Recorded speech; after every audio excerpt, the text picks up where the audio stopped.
Recueillis par Sophie Goldstein et Cédric Alliot.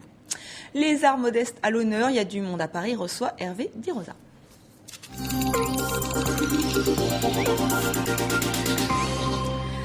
Hervé Di Rosa, donc artiste nomade et fier de l'être. Alors une grande rétrospective vous est consacrée, des tours du monde 1998-2011 à L'Isle-sur-la-Sorgue. Ça sera cet été, donc dans le sud de la France. Ça commence le 2 juillet. Voilà, le 2 juillet jusqu'en octobre. Alors ça fait maintenant plus de 13 ans que vous sillonnez la planète.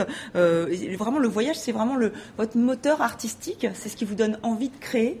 Mais ça a été pour beaucoup la deuxième phase de mon travail. J'ai commencé en 81 donc, et je venais de 7 et j'avais pas beaucoup voyagé. C'était plutôt des rêves de voyage. Et c'est vrai que là, toutes les années 80, j'ai beaucoup voyagé en Europe, aux États-Unis, c'est-à-dire les endroits où il y a des galeries, des musées, des endroits où on peut exposer. Et à la fin des années 80, très vite, j'ai compris et j'ai eu envie d'aller voir ailleurs comment on fabriquait les images et les objets. J'ai eu envie de me confronter à des techniques, à des artisans.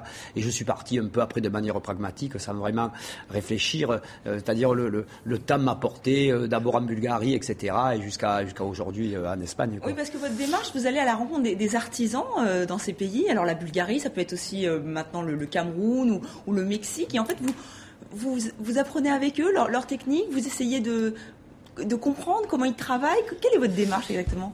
En fait, tout simplement, j'essaye de comprendre l'autre. Il y a un grand problème actuellement.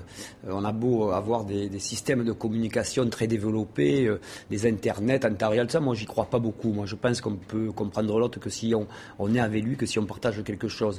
Et en fait, je vais avec un projet. J'ai un projet qui va être commun avec ces artisans. Je vais les faire travailler sur mes idées, sur mon imaginaire à moi, et eux vont m'amener la manière dont ils fabriquent les images et les objets. Par exemple, à Fumban, au Cameroun, avec les artisans de l'ethnie Mamoun qui sont spécialisés dans la fabrication de statues en bronze et de sculptures sur bois.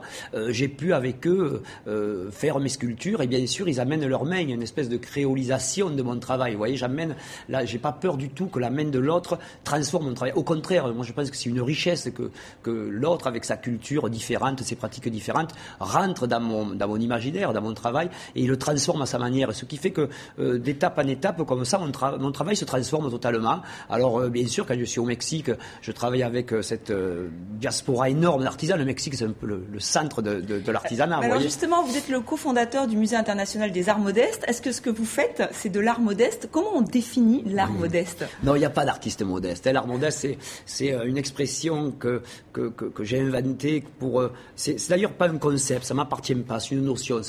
Vous pouvez l'utiliser, l'art modeste. C'est un regard, c'est comment on regarde autour de nous, comment on regarde ces productions périphériques qui peuvent être aussi bien des objets édités à millions d'exemplaires que des productions artisanales. Mais qui sont par rapport à l'art naïf, à l'artisanat, à l'art populaire, brut, etc. Bien sûr, tous ces territoires, j'appelle ça des territoires en fait, c'est des territoires de la création. Et comme dans tout territoire, il y a des périphéries, des marges, des frontières.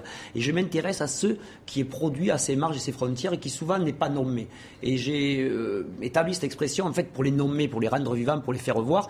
Et ce musée, le Musée international des arts modestes, qui a ouvert en 2000, dont on fête le 10e anniversaire cette année à Sète, ma ville natale, est un lieu qui valorise, qui remet en lumière ces objets, ces images qui ont influencé beaucoup d'artistes contemporains. Moi, en fait, mon travail, mes peintures ont été aussi bien influencées par Rembrandt, Matisse ou Jérôme Bosch, mais ont aussi été influencés par la bande dessinée, par les couvertures de disques, par les cadeaux qu'on trouvait à C'est impossible de définir cet art modeste, voilà, selon vous. C'est un territoire sans centre et sans frontières délimitées. Tout ça est en mouvement, comme notre monde aujourd'hui. C'est essayer de regarder mieux. C'est la capitale des arts modestes. Alors c'est bien pour une fois qu'on parle de Mexico pour autre chose que la drogue ou la criminalité. Pourquoi Mexico ? Oui, parce qu'il y a des pratiques artisanales qui remontent à des dizaines d'années. C'est un peuple de l'image, des Aztèques aux premiers colons espagnols, et il y a cette influence énorme des États-Unis avec laquelle ils ont une frontière gigantesque, et cette influence de la culture nord-américaine avec cette culture latino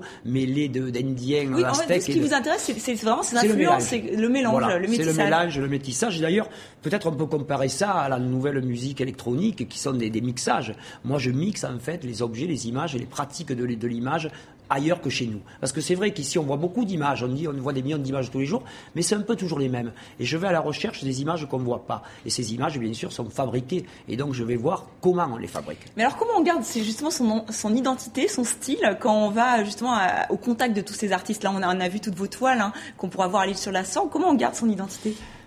Ça, c'est à vous de me le dire quand vous verrez mes œuvres. Je ne sais pas si je la garde. Mais en fait, c'est souvent, pour un artiste, c'est souvent l'intérêt, c'est d'essayer d'expérimenter et Moi, j'avais pas envie de tourner en rond dans mon atelier et de produire des peintures ou des sculptures qui seraient un petit peu un style, vous voyez. Souvent, on dit un artiste, c'est lui qui fait ce style-là. Moi, j'essaie de sortir de là à travers les autres. Eh ben, merci beaucoup Hervé Di Rosa d'être venu sur le plateau de TV5 Monde. Et donc, Détour du Monde, c'est jusqu'au 2 juillet à l'île sur la Sorgue.